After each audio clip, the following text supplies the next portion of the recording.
गांधीनगरमधील व्यापारी कैलास गोरड यांची सुमारे 2 कोटी रुपयांची रोकड चोरणाऱ्या टोळीला स्थानिक गुन्हे शाखेच्या पोलिसांनी अटक केली आहे। सम्राट शेळके, स्वरूप शेळके, स्वयं सावंत, योगेश पडळकर आणि एका अल्पवयीन मुलाचा यात समावेश आहे। पोलिसांनी त्यांच्याकडून सुमारे 1 कोटी 78 लाख रुपयांची रोकड, 2 दुचाकी आणि मोबाईल असा एकूण 1 कोटी 79 लाख रुपयांचा मुद्देमाल जप्त केला आहे। गांधीनगरमधील स्टेशनरीचे व्यापारी कैलास गोरड यांच्या स्टेशनरीच्या कंपाऊंडचा पत्रा उचकटून शुक्रवारी 13 जून रोजी मध्यरात्री टेम्पोत ठेवलेली जवळपास 1 कोटी 90 लाख रुपयांची रोकड चोरीस गेली होती। या प्रकरणी गोरड यांच्या फिर्यादीवरून गांधीनगर पोलिसात अज्ञातांविरोधात गुन्हा दाखल केला होता।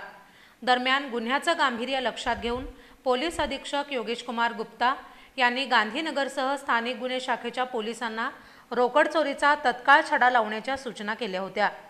दरम्यान स्थानिक गुन्हे शाखेच्या पोलिसांना गांधीनगरमधील सुमारे 2 कोटी रुपयांच्या रकमेची चोरी लक्षतीर्थ वसाहत इथं राहणाऱ्या योगेश पडळकर आणि त्याच्या सहकार्याने मिळून केली असून ते हॉकी स्टेडियम परिसरात येणार असल्याची माहिती मिळाली होती।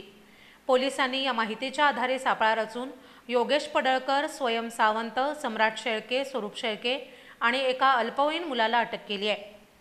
पोलिसांनी त्यांच्याकडून 1 कोटी 78 लाख रुपयांची रोकड, गुन्ह्यात वापरलेल्या 2 दुचाकी आणि मोबाईल संच असा 1 कोटी 79 लाख 5,000 रुपयांचा मुद्देमाल जप्त केलाय।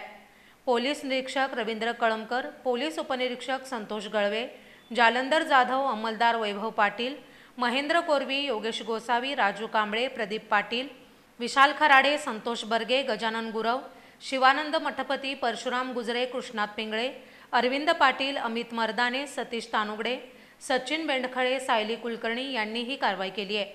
दरम्यान स्थानिक गुन्हे शाखेच्या पोलिसांनी अवघ्या 4 दिवसात या चोरीचा छडा लावल्याबद्दल पोलीस अधीक्षक योगेश कुमार गुप्ता यांनी स्थानिक गुन्हे शाखेच्या सर्व टीमचं कौतुक केलं आणि चोरीतील उर्वरित रक्कम हस्तगत करण्यासाठी प्रयत्न सुरू असल्याचंही सांगितलं।